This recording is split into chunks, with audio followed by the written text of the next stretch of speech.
Hello and good evening. Welcome to WriterGreg on twitch.tv, and we are working today on the Summer Camp 2020 challenge hosted by WorldAnvil.com.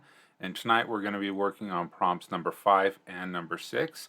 I'm glad for all those who are watching this live on twitch.tv or will be watching this on a replay on the same site or now on youtube.com, where I've been posting the archives of the previous prompts that I've been working on and finally got all worked out.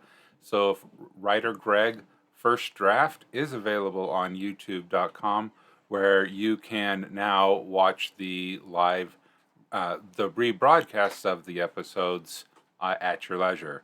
All right, so tonight we are going to be working on the two different conditions, two different prompts that we have for WorldAnvil. So let's switch over to the stream.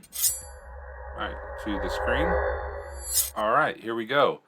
Okay, so here, for those who have been watching before, we have these different, and I did want to go back and visit the dragon staff just really quickly because I did make an enhancement to it, and I added a picture that I had previously drawn for the dragon staff, and so hopefully that will give you an idea of what it looks like.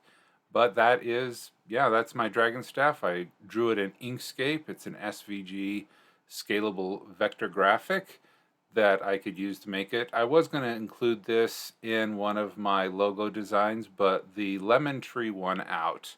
So this is my dragon staff of ancient lore. All right, so I just wanted to share that with you before we start jumping into the live chat. Sorry, into the next prompt. All right, tonight is describe a condition in your world caused by a drug or medicine. So let's see if we can just hide. No, can't really hide like just that. Let's copy that. All right, so let's jump into here. All right, and first we're just going to copy and paste that information in there so that we are reminded what we're doing. We are going to automatically turn this into a public article that is not draft to be able to satisfy the conditions of the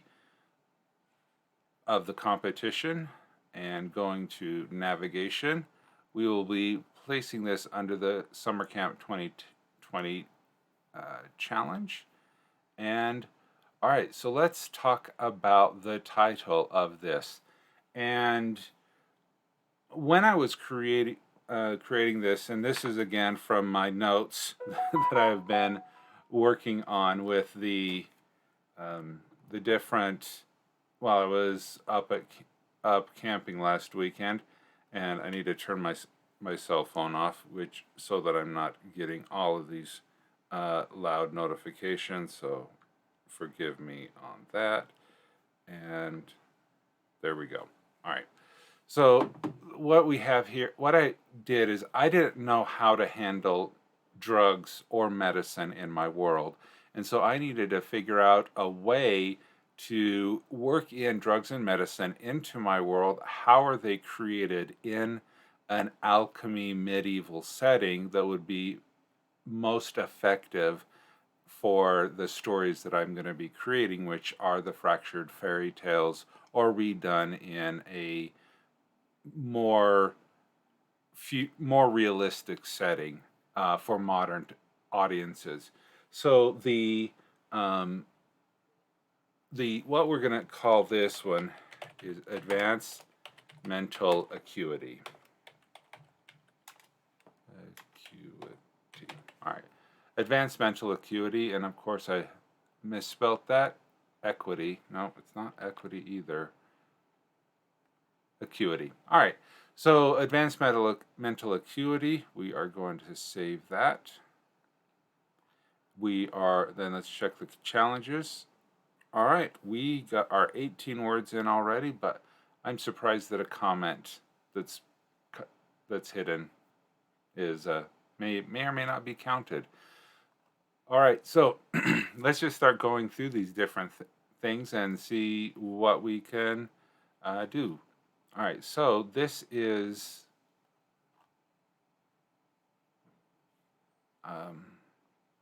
well, first let's just take a look at the world and see what type of template that we're going to be working with. And this, okay, this is a condition. So when it says here, a type, make your choice. Let's see. No. No, not. Don't know what a prion is.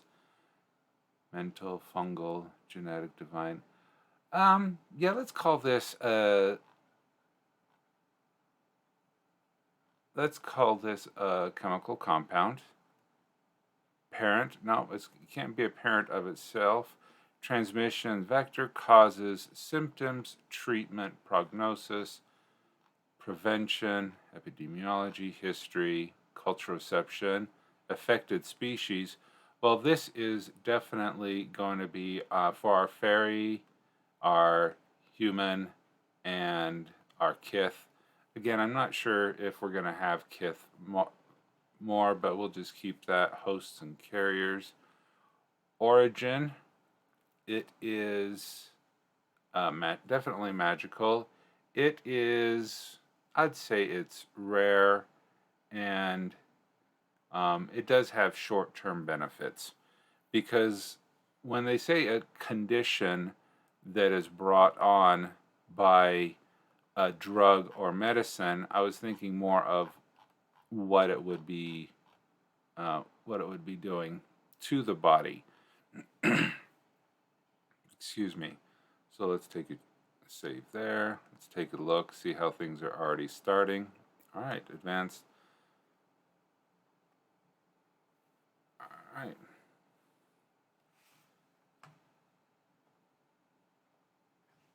Okay, so all right, so let's transmission or vectors. All right, we're gonna go.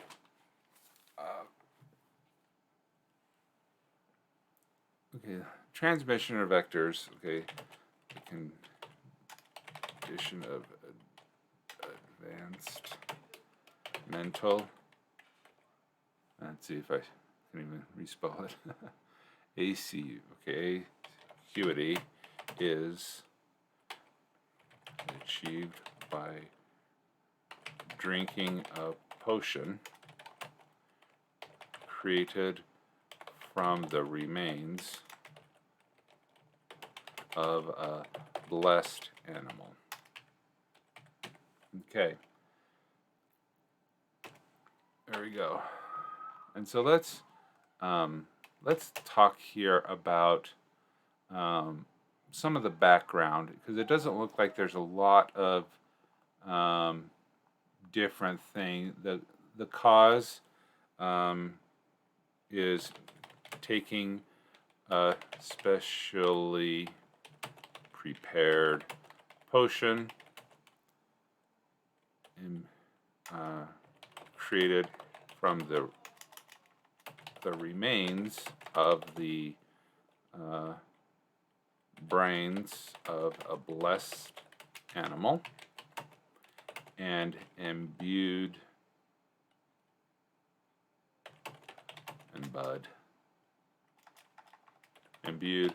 with magic from a core. Okay. Now, for those who may have missed my previous streams, a core is the magical remains of a blessed animal. A blessed animal is one that has the blessing of Sagadorm, or Mother Gaia, to put it in Greek terms. Sagadorm is the earth that all of my characters are living on. And these blessed animals, when they die, they actually petrify, and then they turn in, and one organ of them turns into a magical core. These cores are batteries, or allow magical practitioners to perform their magic. Okay, so let's talk a little bit about and uh, add in the description and some of the background, because this is an article. It's going to be a draft. I will be going back and taking the information from these articles and incorporating them in other places, and we'll see how it goes. So potions of Sagadorm. Okay, so there are very limited, uh, I would call, magical potions in Sagadorm. Most are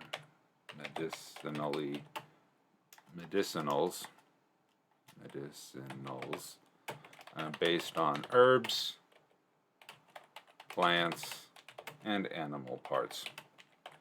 I think that's very common to what you would see with any medieval setting, even in Earth that we have here. Okay, now many experiments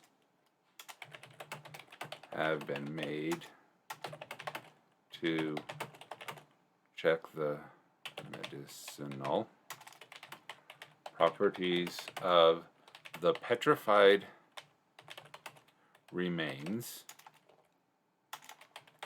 of blessed animals.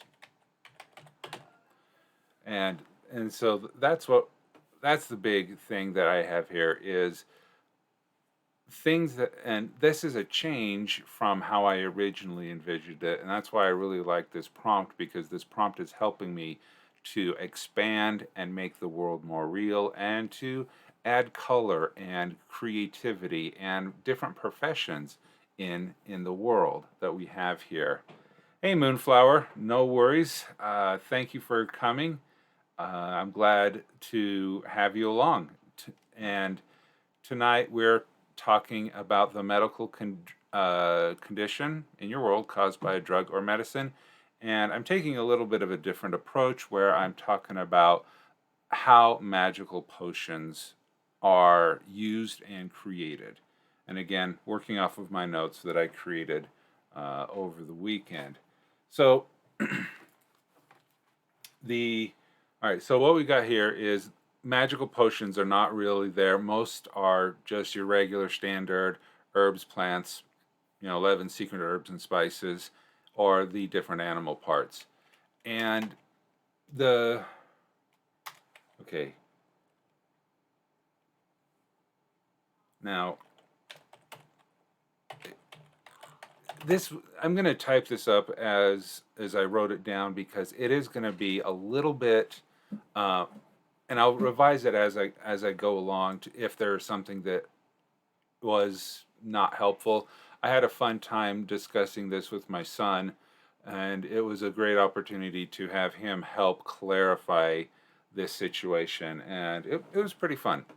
Okay, so if carefully slaughtered, a blessed animal could be harvested alive. Now, I really, okay, before it is petrified. Okay. However, research found that the process was not any more effective than reconstituting petrified remains.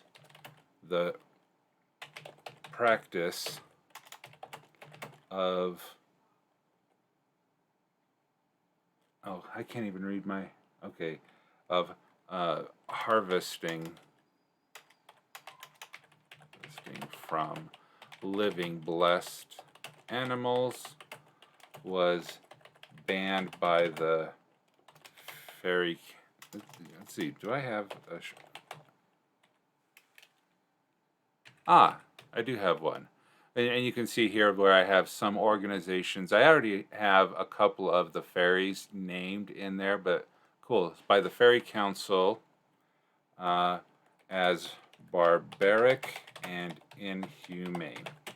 Now, okay, so why did I go into this point about the blessed animals being harvested alive? The reason why I did that is because I do want to have my stories to be very kid-friendly, because, and I think it is kind of weird and sadistic to kill an animal harvested alive before it petrifies, because it's just disturbing in all senses of the word.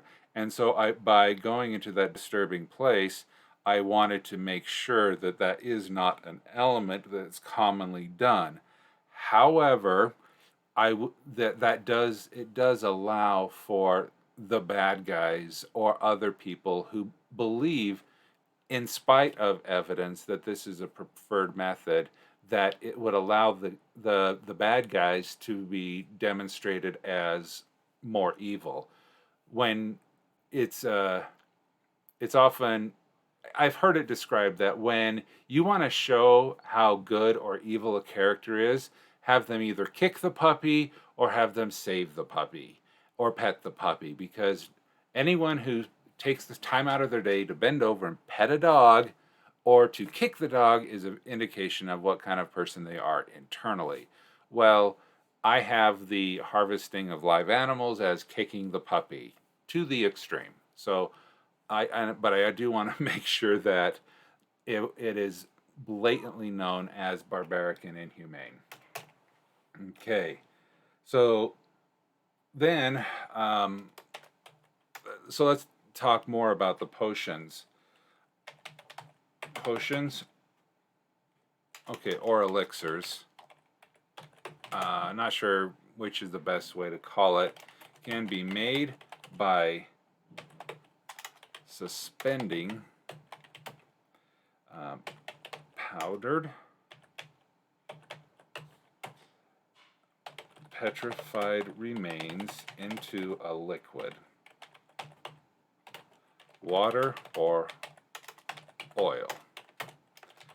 Then the mixture can be enhanced by infusing magical power from a core back into the petrified remains.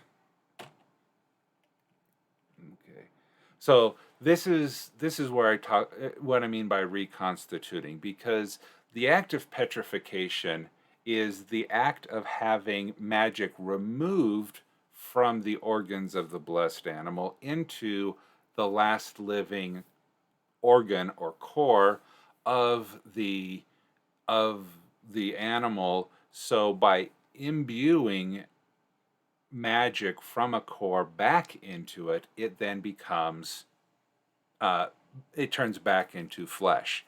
I wanted to avoid the swallowing of metals that is found in the popular series of Mistborn, where the heroes, or the Mistborns, or the in the later series Alloy of Lot, where they carry around vials of metal that they can then drink, and then it powers them. This is kind of similar to that, but I didn't want it to be metals. But by using something that I already had, the petrified remains, I can do something similar to that, but it allows a person to be able to have it. And unlike the metals that a person has, this is just going to be, they take it like, and it lasts for 6 to 8 hours, or whatever it may be. Okay. So the infusion. Oh, so okay. Infusion of magic reconstitutes the powder back into the original organic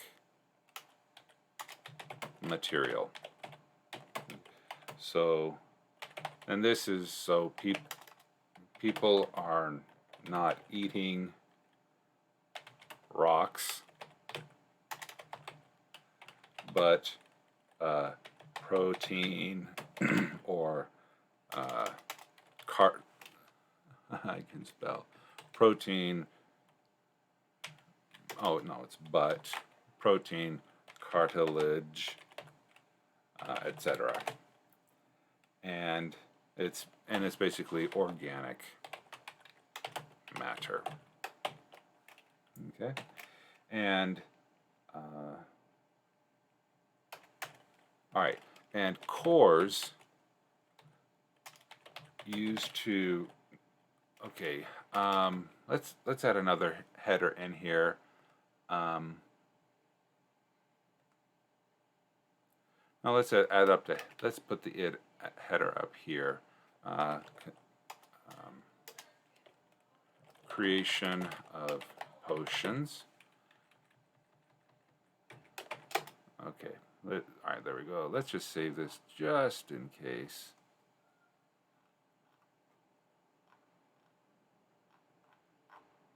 We do not need a header. Whoa, how did that get down there?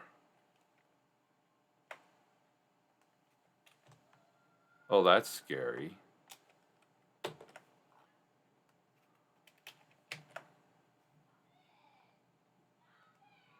They put it in the wrong area.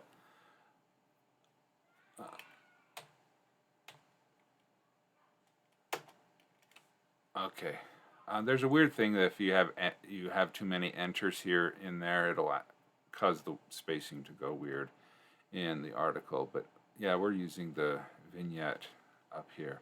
Okay, so the creation of the potions, infusion of magic. All right, reconstitute it. Okay, so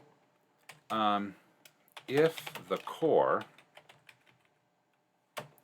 of the original animal is used to reconstitute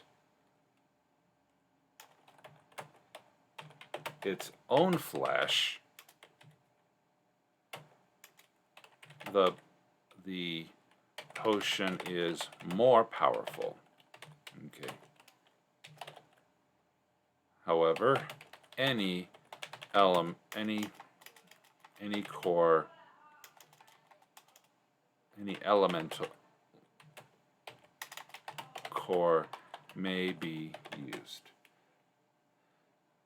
All right. Now, I wanted to say, how could you make things more powerful? How do you make things weaker? What would be a way to differentiate qualities of potion? And that's where we're coming in here. So if you had a deer, and the deer was the core of the deer became the liver, and you wanted to make a potion using the petrified heart of the deer, then you would be able to do that with any core that came from a deer or any deer. But if you use the one that came from the matching deer, it would be more powerful. And so there we go with that. Animals. Okay, we talked about the cursed, we talked about the blessed, and we talked about normal. So in the blessed, okay, the blessed animals fall into the 4 elemental categories, which are, of course, fire, earth, water, and air. Okay. So okay. So petrified. Okay, no need to put petrified remains from an air animal could only be reconstituted by an air core. And this again, it makes it, it adds some difficulty, it adds some science to the creation of these. It makes the alchemist who is creating these potions more special, more specific. Ideally, the same animal species. Okay, again, that would be is what we can do it. All right, so let's add another section. We'll call the uses of potions. Okay.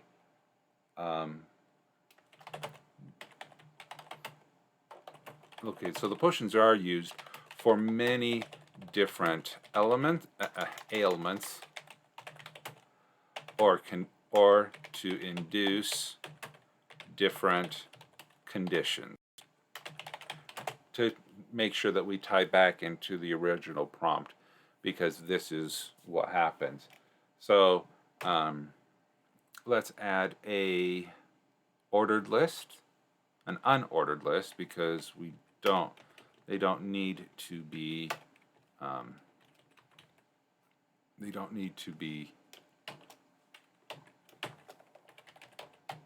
okay, they don't need to be numbered because there's no order here.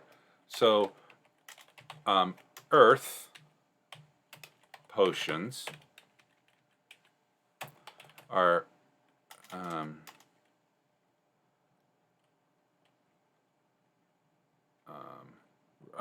earth potions, they relate to bones.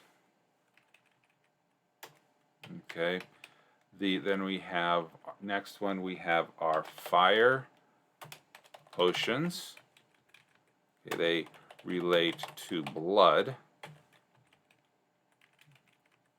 Then water potions relate to muscles. Now this one may sound odd, where I talk about water going to muscles instead of, say, the fire.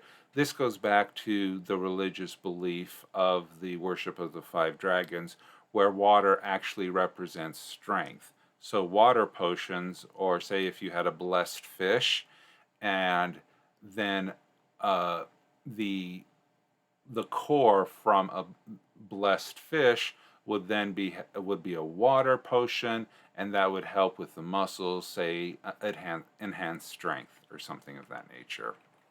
Okay, and then air potions. This is related to organs. So if someone had a stomach ache, someone had or something serious, digestive issues, heart issues, by mixing the different things that come from the different organs of a blessed air animal, you would then be able to fix the corresponding organ into the human who would consume that. So that's where we have. Okay. Yeah, common remedies for a given potion type, more specific. Potions can be made for more specific issues. Yeah, okay. So let's add that. More specific potions can be used to address more specific issues through the use of other materials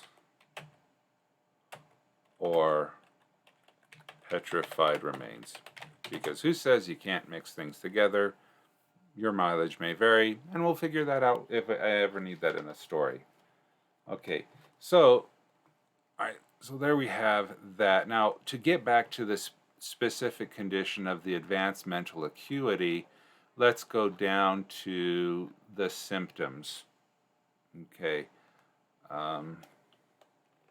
So the brains of a blessed animal from an air.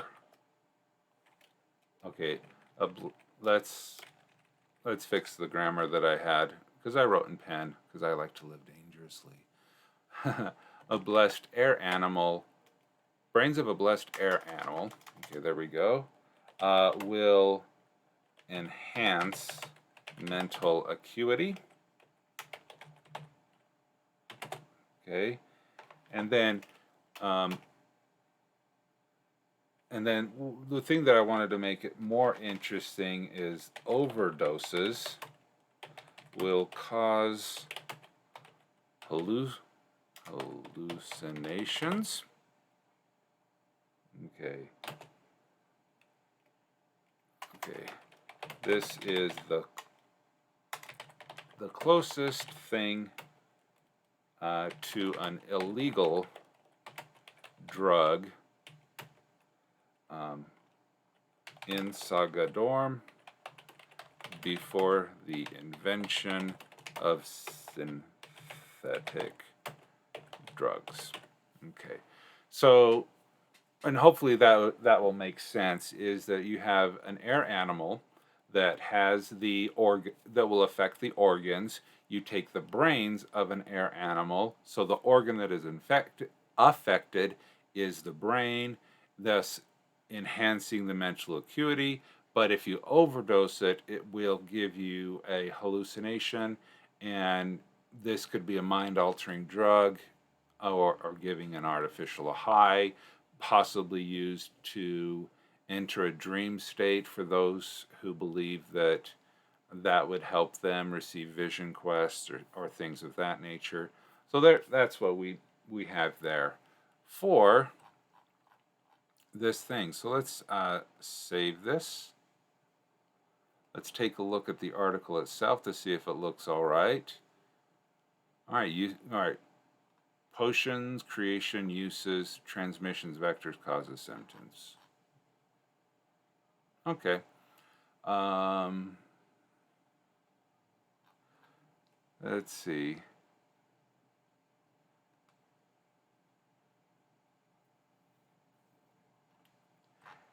It doesn't really tell us what it is off the top of the top of the page, but it does cover the information there, and yeah.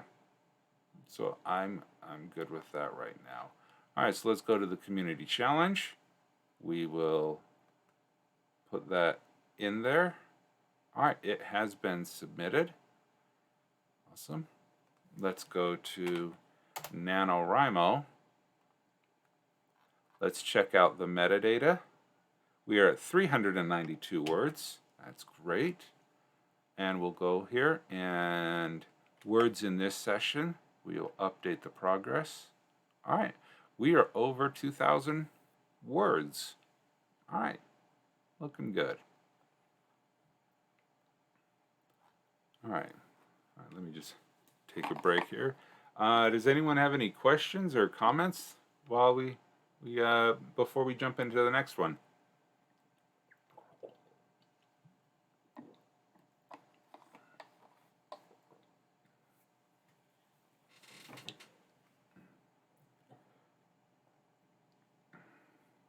I do appreciate everyone. Oh, thanks, Moonflower. I'm glad that you like the potions. It was an interesting process to try to come up with this, and my son really did help me a lot with this. And there's nothing better sitting around a campfire talking about how to create a magical world. I can't lie. It was a lot of fun. All right, so let's. Sorry, I had to wolf down some dinner right before coming on the stream. Let's go back to the dashboard. Let's go here. We will start out with check your progress. We are halfway done. Awesome. Describe an important celestial body or a constellation in your world. All right. Let's get into this. All right, and this may not be as impromptu as what I had the last time, but I was able to do that in, what, 35 minutes as opposed to the hour the last time, but I'm okay with that. I like it. Okay, so I am okay. So, what were the different celestial bodies? We are going to be talking about the four. I gotta learn how to spell the four moons of Sagadorm. Okay. For those who were here or watched the previous streams, we did talk about the followers of the five dragons. And there we did talk about the story of the five dragons. So this will be pretty similar to what you may have heard previous night. And that's so it is a little bit of a retread, but hopefully it will be um, it'll be okay, because these are important moons, and we'll go from there. All right, so this is a geographical location.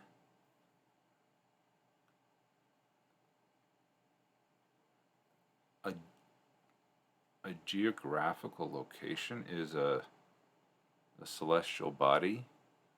Huh, geographical. Interesting. Let's make sure I got that prompt right. I'm pretty sure I have, but that just seems uniquely named. A celestial body or constellation in your world. All right, yeah, okay. I guess there is a geographical location for it.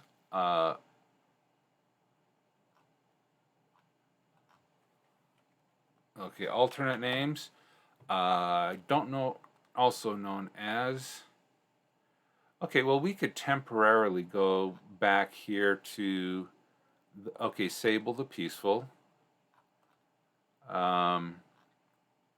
Did we talk about,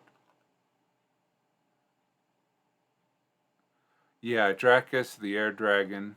All right, so here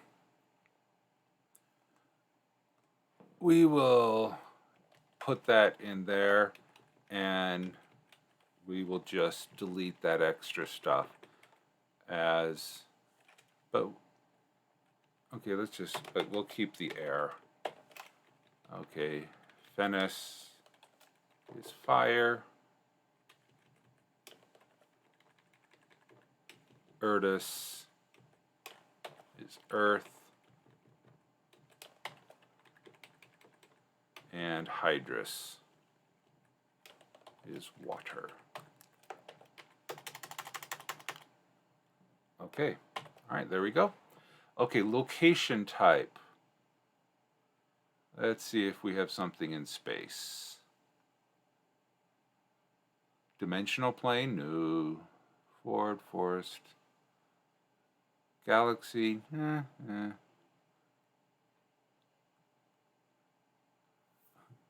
Do we have something that says orbit? Multiverse, no.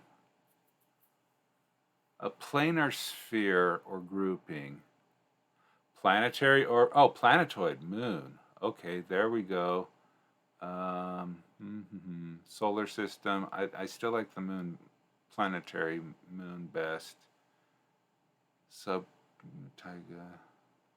These are some great choices that we have here. But no, this is going to be, well, planetoid or moon. Well, the location type being a planet, of course the location is a planetoid because it is a planetoid. So maybe planetary orbit is a better description, because they are moons in a planetary orbit, not on the moon itself. So I like that. Okay, so geography. Describe the location's features. Okay, the four moons of Sagadorm are in orbit around the planet Sagadorm.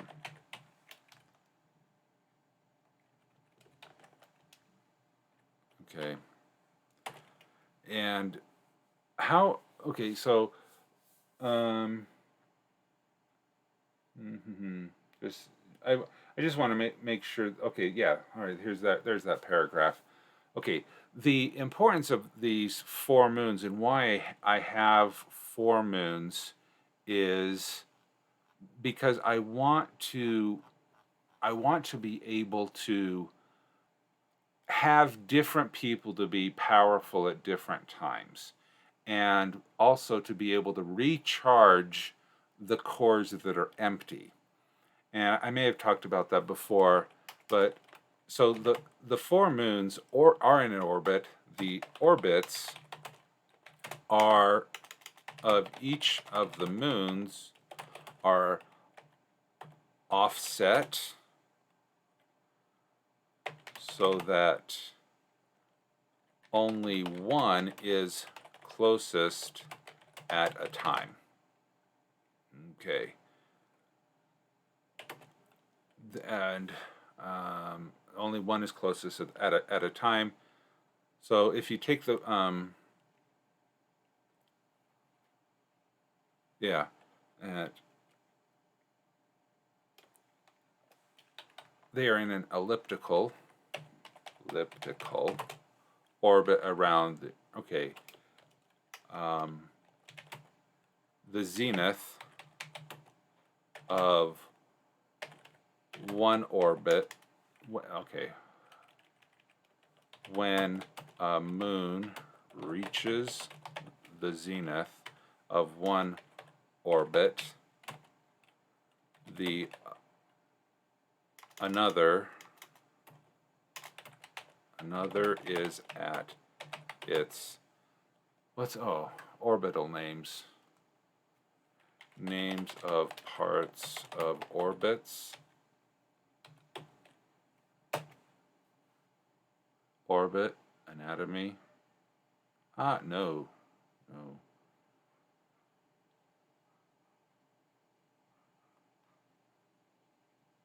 Let's see. What will this picture? Perigee and apogee. Now those are some fun words. Okay, the perigee. Let's see. Peri, perigee, closest to Earth. Another is at its, what was that? Apogee. Apogee, farthest from Sagadorm.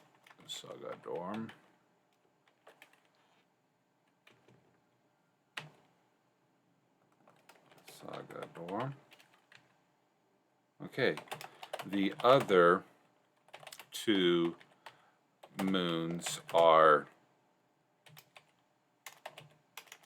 halfway between where one is getting closer and the other is traveling away. Okay, the months of the calendar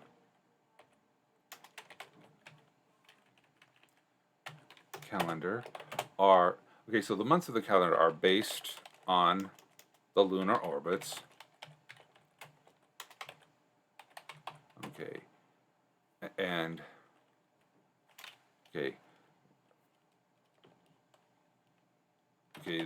and the 2 weeks before and the 2 weeks after a moon's perigee. I don't know if that is, okay, perigee. Is it perigee or perigee?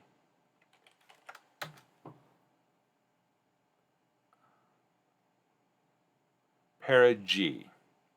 Okay, perigee and apogee. All right, perigee and apogee. Okay. Okay, 2 weeks before and 2 weeks after a moon's perigee. The orbit. Okay. Each moon takes its turn in being the closest to Sagadorm. Okay, so I had this graphic where, okay, let's just type it. Looking at the orbits from above, they resemble four flowers, 4 petals of a flower. Okay, so you have Sagadorm in the middle, and okay, yeah, and then it comes around, slingshots around, like that. But you have one going north, south, east, west, and then so as one comes closest, then the other moon is farthest away from it. And that way every 4th month is the moon for fire. Say, let's talk about the fire moon, Fennis. So when Fennis is closest, those who perform magic, fire magic, those who are recharging fire crystals, fire cores, will be the strongest under that moonlight, and then they will be able to be most powerful during that month, and of course most when the moon hits its perigee, and then of course it'll be weakest when it's at its apogee. So that will, I wanted to do that so that we would have a definition of months. And yes, nothing is as clean as this in real life, but this is not real life, this is fantasy. And I wanted to make sure that not everybody had the same amount of power all of the time. I wanted some people to have advantages at certain times. So those people that worshiped a very specific dragon would be able to put their holidays at the perigee of the moon that is named after their specific dragon. And I hoped by doing that it would add a little bit of flavor, but also help me figure out how to populate the planet, populate the world better, and give reasons for things happening, and also to add time constraints, because again, Avatar: The Last Airbender I thought was great, where they tried to attack the Fire Nation twice. The first time during a solar eclipse, where the Fire Nation would be at its weakest. That failed, but then that made it all the more powerful of a victory when they were attacking when Sozin's comet returned, and then they were able, and so beating the Fire Lord Ozai during Sozin's comet made it so much more impressive. And so that's why I want it, but I didn't want it to only come around every 100 years. I wanted it to be a monthly or a 4-month. So, and that also helps define the seasons. Again, keeping everything based on 4. Okay, so that's what we have as far as the geography. So let's talk about more the history. Okay, story of the 4 moons of Sagadorm are told in the creation story. Okay. The 5 celestial dragons. Okay, and I think I might. Do I have a? I don't have an article ready for that. Okay, that's fine. Okay. All right, the legend and the actual story are the same. Okay, there were 5 dragons that. This is why you type. Uh, there were 5 dragons. Um,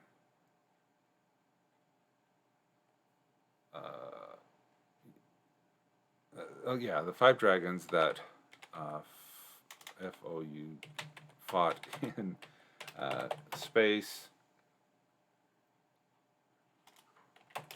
The 4 elemental dragons died fighting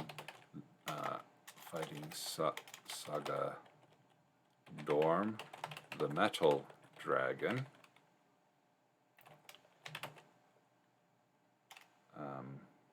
Okay, the petrified remains of the vanquished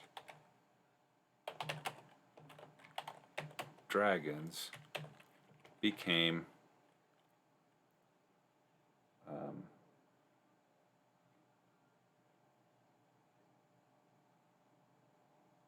where I lost my spot. Sorry. Okay, the petrified remains of the vanquished okay, yeah, became a part of Sagadorm. Let's see, and created the Earth. Okay. The cores of the of the slain dragons are now the moons of Sagadorm. And it wasn't until I came up with this mythology, and I came up with this this creation story before the prompt of WorldAnvil, because I needed to figure out a way. Yes, I knew that the moons were going to affect magic. How they were going to affect magic, I don't know, and I didn't have an explanation. So I really was pondering for a long time as how can I make my moons magical? Well, what if they were cores? Okay. How do you get a core as big as a moon? Space dragons. That's how you get cores the size of moons. And also, you have a dragon that's big enough to be an Earth. Now, and the reason why I chose metal for Sagadorm is because the size of the globe of Sagadorm is about the size of Earth's moon. Because I wanted people, even in medieval times when they only had ships, I still wanted them to be able to travel the world quickly, as opposed to modern, where the Roman people in the Mediterranean, they were only able to travel the Mediterranean. Even Alexander the Great, when he conquered this huge amount of earth, of the known world, I don't think he ever made it back to Rome.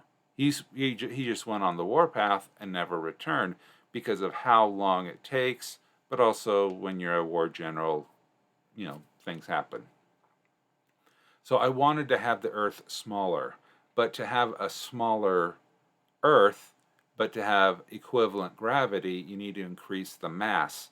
And so the moon, the planet of Sagadorm, is very, very dense and rich in metals. And that's why you can have a smaller planet with a heavier core, but then also to be able to have gravity equal to what we have here on Earth. And so that's what I did with that. Okay. So let's check my notes to see. Let's save this. And let's see if I have 300. No, I'm missing 100 words. All right. Sorry about that. Sitting in an office chair. Gotta love it. Okay, so there we have all right, the 4 moons. Let me check my notes to see. Okay, so I got the 4 moons. Good. The legend, they're actually the same. The cores of the dragons, are now the moons. Sure. The cores are from animals. Okay. All right, and tourism. It is not until nearly 2,000 years after the formation of the Fairy Council. That's -1 BCE. That space travel is accomplished, and humans and fairies are able to visit the moons. Okay. None. Natural resources. The moons are giant crystals of different colors and are only used for magical purposes. That would be interesting. What if our moon was translucent and you could actually see through it? That could really, I mean, if you, okay, think about this. A moon during the day going through the sky is refracting, instead of reflecting, is refracting the solar, the light rays. It wouldn't it wouldn't reflect light as well. Yeah, that's true. But what if it magnified it, or and turned it into a death ray? I mean, there's, I think one of the hotels in Las Vegas has mirrors. It has the shiny outside, and it's all polished, but it was a concaved shape.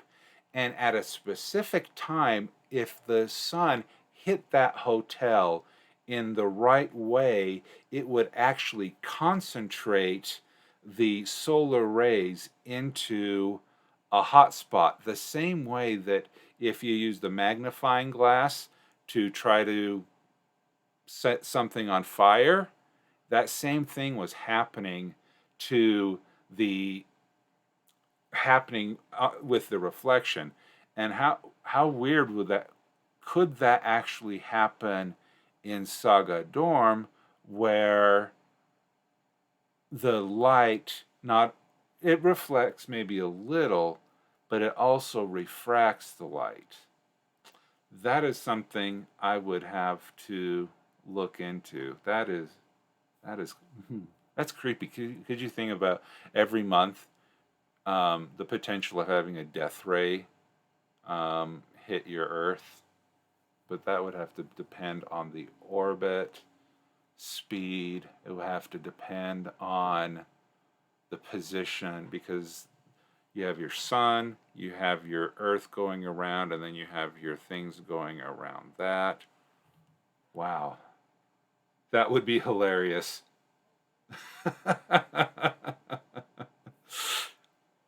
Yeah, that would be. And if it, well, see, it's hilarious for us. Only if the moons were concave in the right direction. Well, see, but magnifying glasses are, is that convex? They have two convex shapes.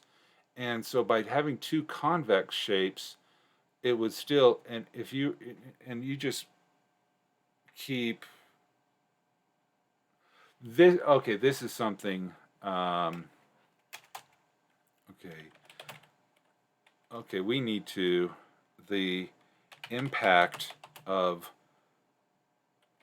translucent orbs that may or may not concentrate the rays of the sun into death beams onto Sagadorm needs to be investigated.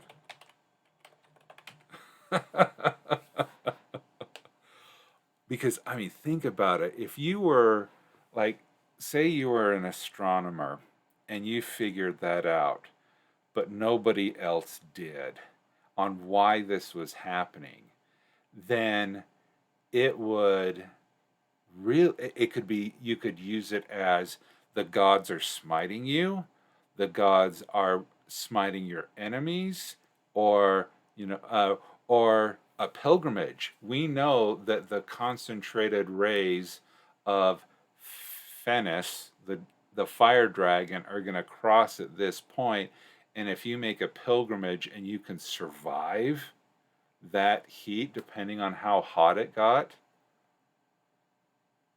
how, oh, how fun. What a fun idea. And, you could have some permanent, like the Sahara Desert. What if the Sahara Desert just kept getting pummeled by death rays? Yeah. Okay. We'll just have to think about that. Okay. Ruler, owner. No, there is no. It's the moon. Owning rank. No. No owning organization. Testing or ownership. Parent location. Do I have a parent location? No, I don't have a solar system. Okay. All right, let's save. This is one thing that I was worried about when I was writing all of this stuff. You'll need to send some images of lenses through Discord. Oh, I'll send you some images of lenses. Yes, please. Yeah, just DM me on that, because oh, the ideas are mind-boggling. And okay, so, and one of the reasons why I have Sagadorm being such a long thing, and the reason why I said 2,000 years about space travel, is because I want the year 1980 Common Era, after the formation of the Fairy Council, to be equivalent to the technology of Earth's 1980s.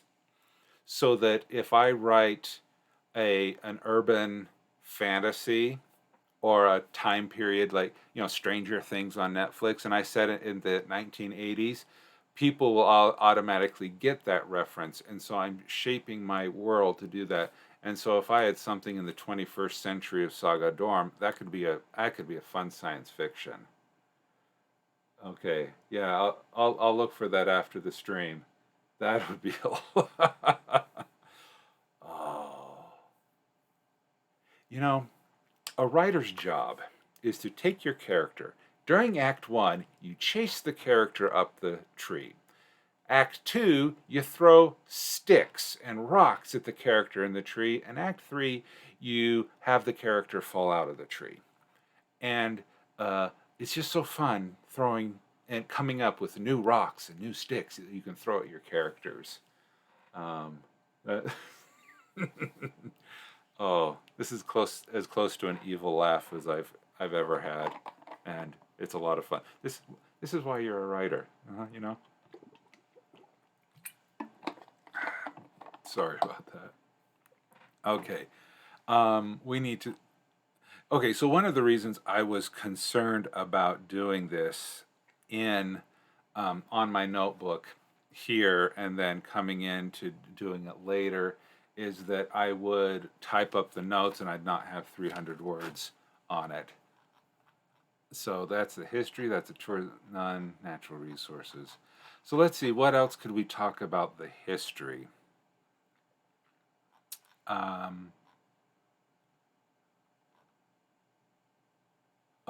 Okay, so let's not talk about, let's add a impact. Okay, let's go magical impact of the moons of Sagadorm upon the moons. Let's just move the moons upon Sagadorm. And I used to call this Terrenia instead of Sagadorm because Terrenia, Terra is Latin for earth, and it's, make it Terra, Terrenia. But Sagadorm, I just fell in love with that word when I made it up. It was great. Okay, so the cores from blessed animals that power the magic of Sagadorm are depleted as they are used. Okay,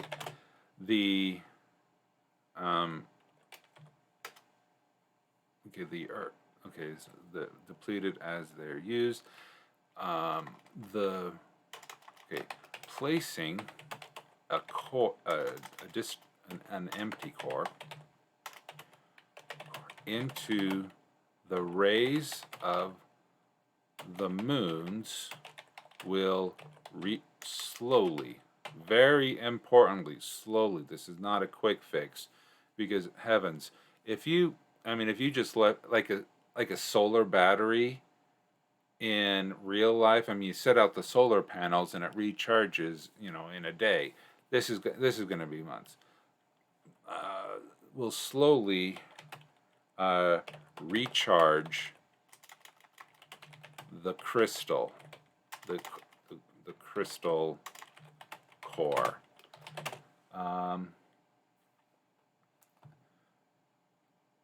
Let's see. Okay, all right. Moonflower has sent me, let's see if I can get this over here. Okay, let's just, come on, don't do that to me. I don't want to show the, sorry. Okay, let's just carefully slide this out. Oh, you don't want to do that, do you?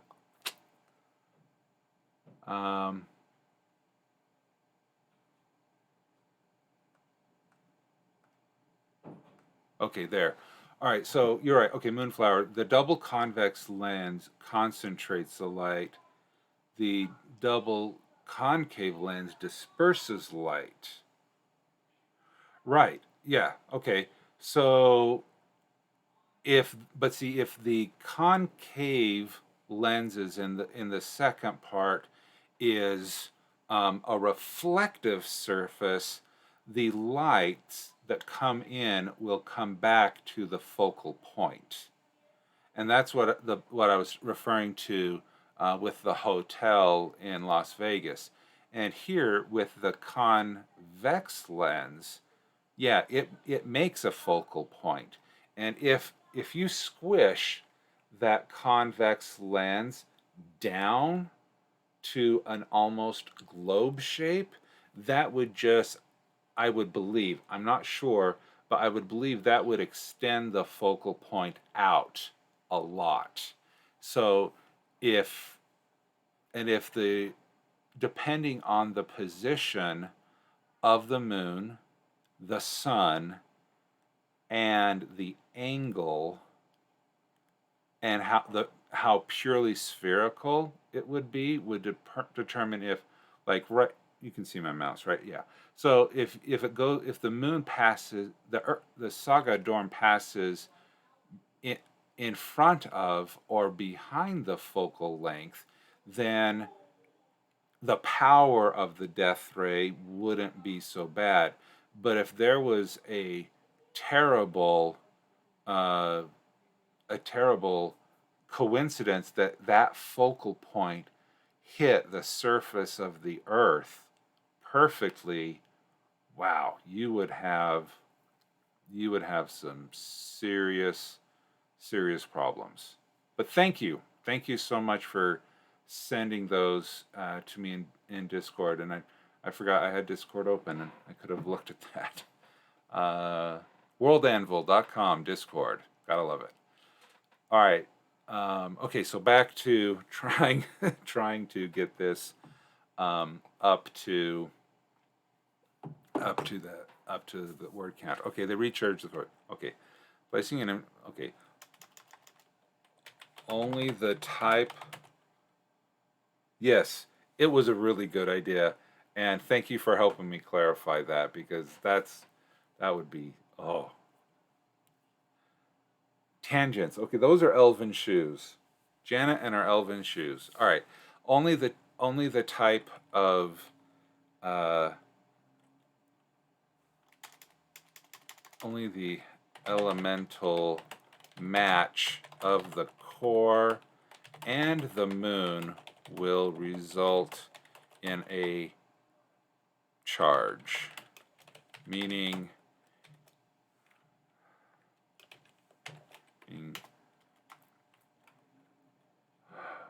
fire cores could only be recharged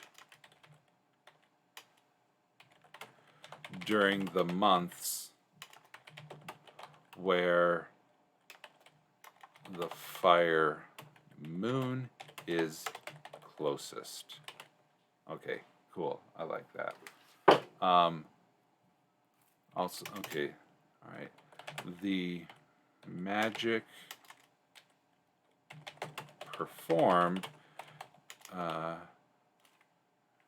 during a moon's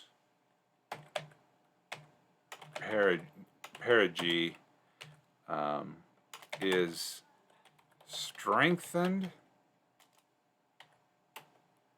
for matching elements and decreased the farther the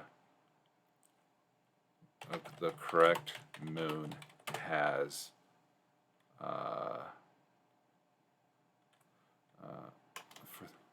is in its orbit. Okay, so let's save that. Let's check out community challenges. All right, we got enough to be able to hit that. All right, we'll save that. Let's go to the metadata. We actually got over there. Cool. We'll copy that, go back to NaNoWrimo. No, I do not want a timer. 376 words this session. We will update the progress. All right, doing well. Okay, so we will close that down. We will check our progress for tonight. All right, we are at 6 of the 10 available prompts. So tomorrow night, being Wednesday, we will do Wednesday night we will do these two, the counterculture and a rank or title. Okay, the counterculture that I'm going to be picking is an alternate religion of the worship of the five moons. It's the worship of the five dragons, 4 moons, 5 dragons. It'll be fun to get into this, and it'll set up a nice conflict between the believers in an astrological or moon star-based religion. Think of your zodiac, an astrological religion, and a zoological religion, which is going to be more of the worship of animals. And where we talked a little bit about totems, that will tie in together. And so we'll talk more about this counterculture and also the rank or title that represents order in the world. We'll be talking about the Rangers, and this is a ranger is my main character in the story that I'm working on called The Ranger's Revenge, and so it'll be fun to get more into that. That on Wednesday night. Thursday night, I think, depending on how things go, I will probably do 8 and 9 on, no, 9 and 10, the last two on Thursday night. I will be gone Friday night, so there will be no stream Friday night. But luckily, Friday, being the 10th, we'll be able to receive our next 10 prompts, and then I'll be able to brainstorm those while I'm out. And then Saturday night, we'll be able to come back with the prompt then. And of course, no streams on Sunday. So that is where we are going to go. Are those transitions too long? I don't know. They came with a packet. It was a lot of fun. So thank you very much for those who have joined us tonight, especially Moonflower. Thank you for contributing to the quality of this stream. I really appreciate it. I hope that everyone who wants to see this stream again, they can visit twitch.tv, where you can follow and receive notifications of when I'm going live. I finally launched my YouTube channel, WriterGreg First Drafts. That is a sub-channel of WriterGreg on YouTube, where all of these Twitch sessions will be posted there. So it's going to be fun. I'm having a blast. I hope you guys, all of you, are also having a blast as well. And I will see you in tomorrow at 6 p.m. Pacific Daylight Time, -7 UTC, where we will work on 2 more prompts. So thank you very much, and I hope you guys have a great night and keep on writing. Good night.